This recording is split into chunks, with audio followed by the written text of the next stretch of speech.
நீதிமொழிகள் அதிகாரம் 6. என் மகனே, நீ உன் சிநேகிதனுக்காக பிணைப்பட்டு அந்நியனுக்கு கையடித்து கொடுத்தாயானால், நீ உன் வாய்மொழிகளால் சிக்குண்டாய், உன் வாயின் வார்த்தைகளால் பிடிபட்டாய். இப்பொழுது என் மகனே, உன் சிநேகிதனுடைய கையில் நீ அகப்பட்டு கொண்டபடியால் நீ உன்னை தப்புவித்துக் கொள்ள ஒன்று செய். உன் கண்ணுக்கு நித்திரையும் உன் கண்ணிமைக்கு தூக்கமும் வரவிடாமல் உன் சிநேகிதனிடத்தில் போய் உன்னை தாழ்த்தி அவனை வருந்தி கேட்டுக்கொள். வெளிமான் வேட்டைக்காரன் கைக்கும் குருவி வேடன் கைக்கும் தப்புவது போல நீ உன்னை தப்புவித்துக்கொள். சோம்பேறியே, நீ எறும்பினிடத்தில் போய் அதன் வழிகளை பார்த்து ஞானத்தை கற்றுக்கொள். அதற்கு பிரபுவும் தலைவனும் அதிகாரியும் இல்லாதிருந்தும் கோடை காலத்தில் தனக்கு ஆகாரத்தை சம்பாதித்து அறுப்பு காலத்தில் தனக்கு தானியத்தை சேர்த்து வைக்கும். சோம்பேறியே, நீ எவ்வளவு நேரம் படுத்திருப்பாய்? எப்பொழுது உன் தூக்கத்தை விட்டு எழுந்திருப்பாய்?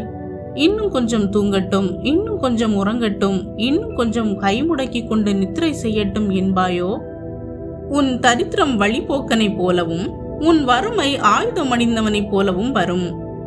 பேலியாளின் மனுஷனாகிய ஒரு துன்மார்க்கன் ஆகடியம் பேசி திரிகிறான். அவன் தன் கண்களால் சைகை காட்டி தன் கால்களால் பேசி தன் விரல்களால் போதனை செய்கிறான். அவன் இருதயத்திலே திரியாவரம் உண்டு, இடைவிடாமல் பொல்லாப்பை பிணைத்து வழக்குகளை உண்டு பண்ணுகிறான்.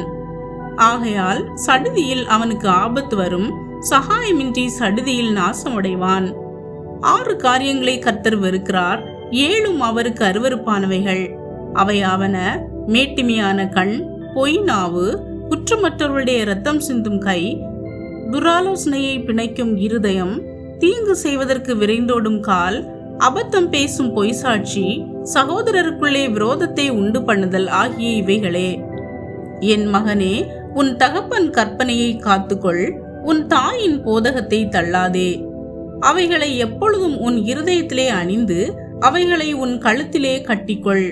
நீ நடக்கும்போது அது உனக்கு வழிகாட்டும், நீ படுக்கும் போது அது உன்னை காப்பாற்றும், நீ விழிக்கும் போது அது உன்னோடே சம்பாஷிக்கும். கட்டளையே விளக்கு, வேதமே வெளிச்சம், போதக சிற்சையே ஜீவ வழி. அது உன்னை துன்மார்க்க ஸ்திரீக்கும் இச்சகம் பேசும் நாவையுடைய பரஸ்திரீக்கும் விலக்கி காக்கும். உன் இருதயத்திலே அவள் அழகை இச்சியாதே, அவள் தன் கண்ணிமைகளினால் உன்னை பிடிக்க விடாதே.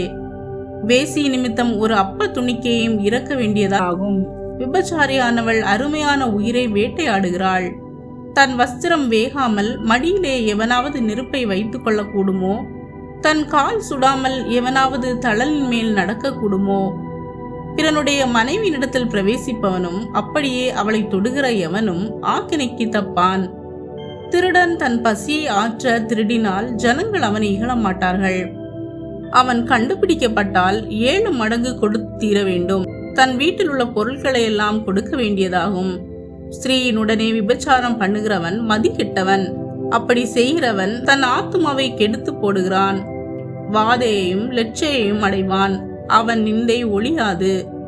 ஸ்திரீயை பற்றிய எரிச்சல் புருஷனுக்கு மூர்க்கத்தை உண்டு பண்ணும். அவன் பழிவாங்கும் நாளில் தப்பவிடான். அவன் எந்த ஈட்டையும் பாரான். அநேகம் வெகுமதிகளை கொடுத்தாலும் அமர்ந்திருக்க மாட்டான். ஆமேன். பிரியமானவர்களே, இந்த 6ஆம் அதிகாரம் ஞானமான வாழ்க்கையை பற்றி நமக்கு பல முக்கியமான அறிவுரைகளை வழங்குகிறது. அவசரமாக வாக்குறுதி கொடுப்பது, சோம்பேறித்தனம், பொய், பெருமை, பிறருக்கு தீங்கு செய்வது மற்றும் ஒழுக்கக்கேடு போன்றவற்றிலிருந்து விலகி தேவனுக்கு பிரியமான வாழ்க்கையை வாழ வேண்டும் என்று இந்த அதிகாரம் எச்சரிக்கிறது.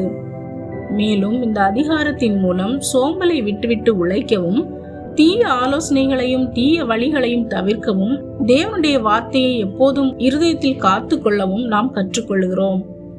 இப்பொழுதும் இந்த அதிகாரத்தை வாசிக்கும் ஒவ்வொருவருக்கும் தேவன் ஞானத்தையும் நல்ல தீர்மானத்தையும் பரிசுத்தமான வாழ்க்கையையும் தந்தருள்வாராக. ஆமேன்.